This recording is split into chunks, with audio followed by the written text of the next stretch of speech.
সৃষ্টিকর্তার হুকুমের বাইরে তো আমাদের যাওয়ার কারো ক্ষমতা নেই।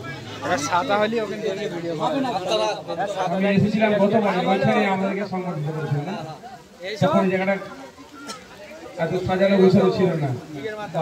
ডেভেলপ হচ্ছে আমাদের পার্টির ছেলেরাও। সন্ধ্যার দিকে কিছু প্রোগ্রাম আছে নাকি? তোমার জন্য লাইফ টাইম লাগিয়েছে।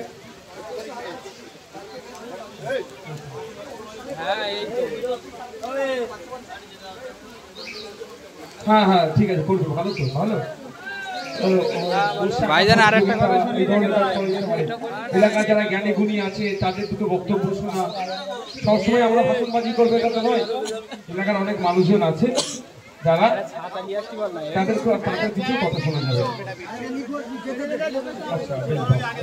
বন্ধুগণ, আমি সর্বপ্রথম আপনাদেরকে মোবারকবাদ জানাই, শুভেচ্ছা জানাই, ভালোবাসা জানাই ৭৯তম স্বাধীনতা দিবস উপলক্ষে। আজকে আমরা ৭৯তম, জুতোটা পড়ে নাও না, ৭৯তম স্বাধীনতা দিবস অর্থাৎ পতাকা উত্তোলন করলাম। একটা জিনিস আমাদের কনফিউজ হয়ে যায়, আমার মধ্যে যদি কিছু ভুল থাকে সেটা শুধরে দেবেন। আমি যতটুকু জানি বলছি আপনাদের। পতাকা উত্তোলন আর পতাকা উন্মোচন এটা আমরা গুলিয়ে ফেলি। অনেকে দেখবেন আজকেও পতাকার মধ্যে ফুল ঢুকিয়ে দেয়। এটা সম্ভবত উন্মোচনের জন্য হয়, যেটা ২৬শে জানুয়ারি। আর ১৫ই আগস্ট হচ্ছে কি পতাকা উত্তোলন, এখানে ফুল দেওয়া যায় না। এটা যেন মনে থাকে, যদি আমাদের সাথে ঠিকঠাক হয়েছে। বিষয়টা হচ্ছে এই যে পতাকা, এর জন্যই প্রায় ২০০ বছর ব্রিটিশদের বিরুদ্ধে আপনার আমার পূর্বপুরুষরা লড়াই করেছে। একদিকে বিনয় বাদল দীনেশ, একদিকে আশফাকুল্লাহ, একদিকে প্রীতিলতা, একদিকে মাতঙ্গিনী হাজরা, একদিকে বিরসা মুন্ডা, একদিকে ক্ষুদিরাম, একদিকে ভগৎ সিং।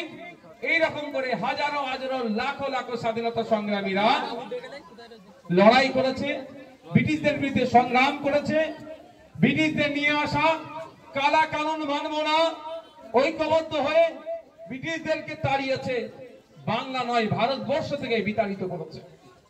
এই বিতাড়িত করার পরে ১৯৫০ সালে দেশ একটা বই পায়, কিতাব পায়, দেশ একটা সনদ পায়। সেটা কি? সংবিধান, কনস্টিটিউশন অফ ইন্ডিয়া, ভারতের সংবিধান। ওই সংবিধানের মধ্যে আপনি দলিত, আপনি আদিবাসী, আপনি মুসলমান, আপনি সংখ্যাগুরু, আপনি সংখ্যালঘু, আপনি কৃষক, আপনি শ্রমিক, আপনি সর্বোপরি একজন ভারতীয় নাগরিক। আপনার কি অধিকার, আপনি কি কি পাবেন, সরকারের দায়িত্ব কি, আপনাকে কি কি দেওয়া, সেইগুলো লিপিবদ্ধ আছে।